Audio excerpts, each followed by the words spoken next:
Good morning, folks. This is old Tumbleweed coming to you again. I think this is number 8 video I made. Coming to you from downtown Gibsonton, Showtown, USA. If you remember on the last video that I made,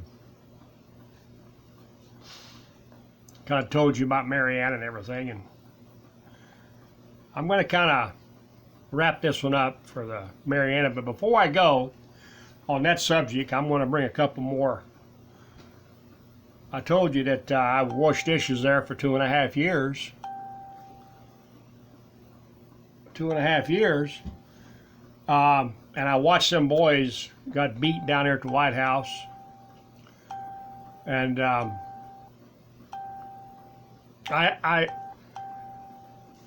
I remember a lady, the instructor of the White House, of the kitchen, was they called him Mr. Infield, and he was a brutal guy, and he also was a beater.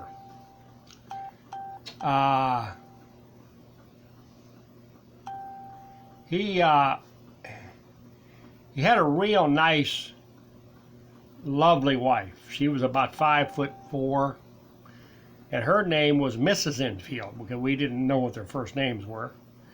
Anyway, she was in the upholstery. She had an upholstery shop there, and I always wanted to be in the upholstery business. So after all these times of washing dishes, and after 2.5 years, and I was getting close to 16.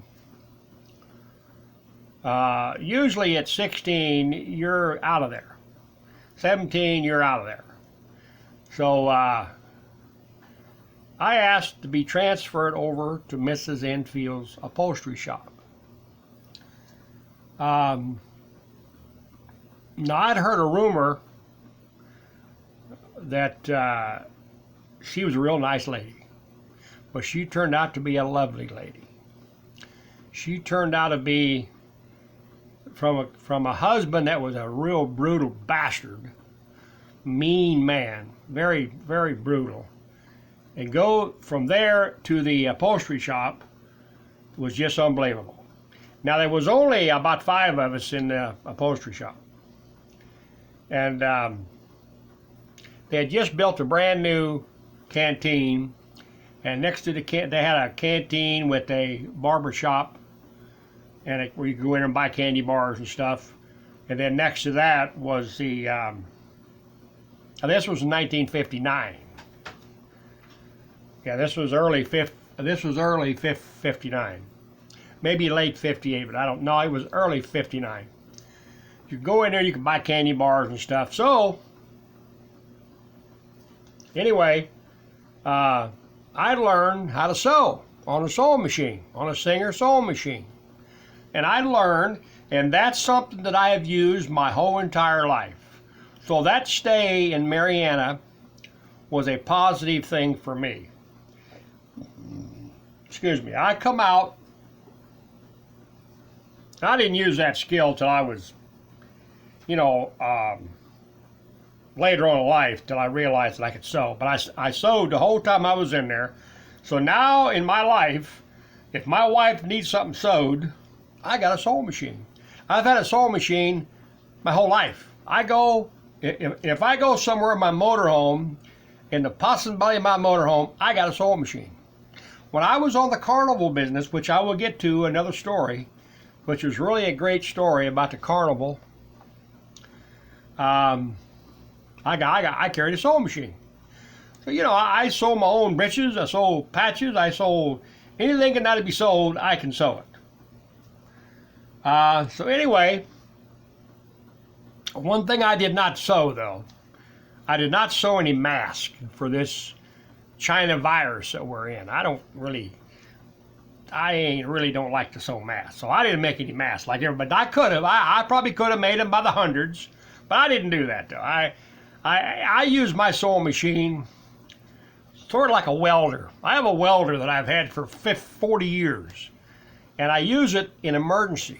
when I have to weld something. So you see, going through life, you learn these little things that you do in life, and it helps you.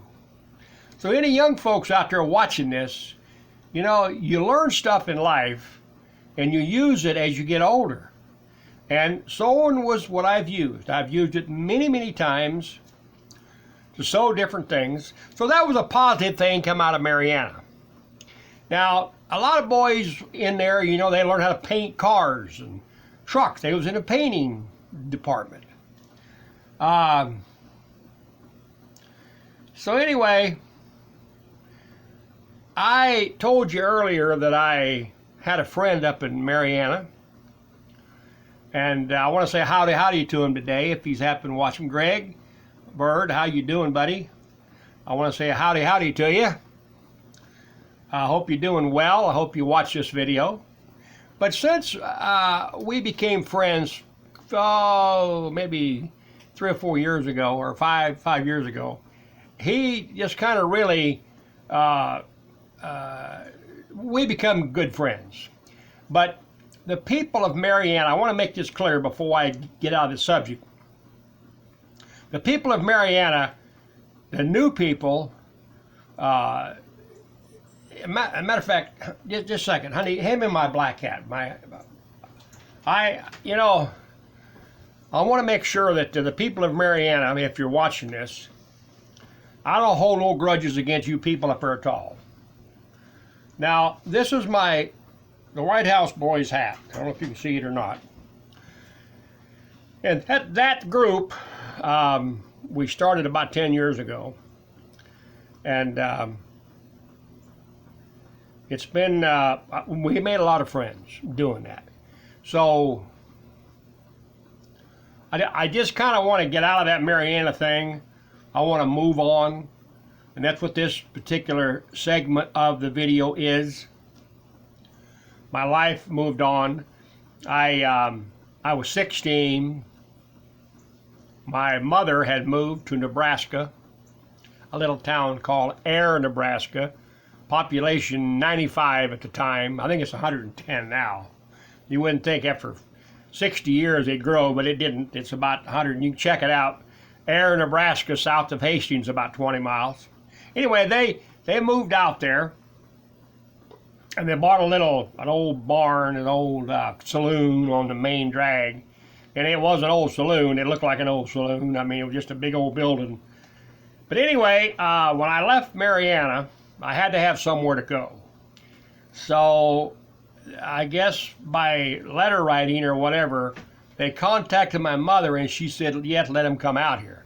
Now, needless to say, when I got out there, I wasn't welcome. But at least I got out of Florida, because I remember when they bought me a bus ticket, you can't go south. You have to go north. They want you out of the state of there. So I actually got run out of the state of Florida. Yeah, they run me out of here. So I got out, and I went out to Nebraska, and I got a job when I got there. I was 16, and I got a job working in the grain elevators. Now in Nebraska, you know, there's not much to do out there other than working the farms or granary or something, or a factory now. They had factories out there. So I got a job working in a granary, unloading boxcars. Now I was young and tough, and boy, I just got out of Mariana, and I was strong. So I could pick those bags up in one hand, throw them on my shoulder, and carry them. So they liked me. Well, they paid me $35 a week. First job. But boy, that was a good lot of money. So anyway, I'm in Nebraska now. And the neighbor was an older fella. He had a young fella, a young son, about probably 2 years older than I was. His name was Benny. And his dad dealt with cars and stuff like that, you know, used cars, and he fixed them up. And anyway, he had this real nice 36 Chevrolet coupe. And he drove a 48 Packard, I think it was. Black beauty. Man, what a beautiful car. But right next to it was this 36 Chevrolet coupe. Now, you guys know about coupes and all that. A coupe was a two-door car with a real nice back on it. And this was a 1936. And I wanted to buy that car. How much you want for it? He said, $35. Wow, I'll buy it. He said, well, give me the money. Oh, I don't have the money. He said, well, you get the money, come on back and I'll buy it. So I give him $5. Now I'm making $35 a week. Living there at home. I'm actually living, it was summertime. I wasn't really living in the house. I was living out back in a shed. And really, Mama used to feed me because me and my stepfather, he still hated me. And I couldn't really come in, but they cooked spaghetti a lot, and then Mama would come out the back door and feed me spaghetti out the back door. But that didn't last very long, because now as soon as I got my car paid for $5 a week I give them. And finally I got the car paid for. Well, didn't have no license, didn't know how to drive, so I just jumped in the old car and I drove. Somehow I got a tag on it, I guess. Went down to Hastings there and got a tag for it. They didn't ask you, nothing, no insurance, no nothing. They just did it. Well, my brother was living out in Broken Bow. So I headed out to Broken Bow with this old 36 Chevrolet coupe. Now, you know that them old Chevrolets, they had them babbited rods, and they didn't last long. I mean, you had to stop and put a quart of oil in about every 50 miles. And I think Broken Bow is about 70 or 80 miles out to the west. So I have to stop halfway out there and dump a quart of oil in it. Now, we got oil for 15 cents a quart. It was used oil. You go into a gas station, and those of you who can remember this, you got a little jar of oil with a long spout on it, and that was used, that was refined, recycled. I forget the name of it now. But anyway, it was oil that was dumped out of crankcases and filtered some way, and it was 15 cents a quart. So that's what I put in it, 15 cents a quart oil. Anyway, so I got out to Broken Bow with this old car. Now, I'm going to let this go because the video, I don't want to make them too long. People get bored. But I got out to Broken Bow, and I got a job. He had me a job. He told me, come on, I'll get you a job. Now, so I went out there, and sure enough, he got me a job on the ranch. A giant 10,000 acre ranch.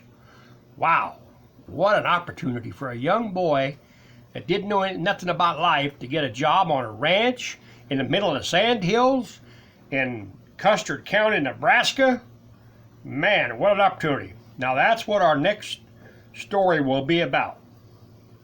So I want to thank all you folks for checking out my videos, and I just want to say goodbye, and I'll see you again. And this is old Tumbleweed coming to you from downtown Gibsonton, Showtown, USA. So long.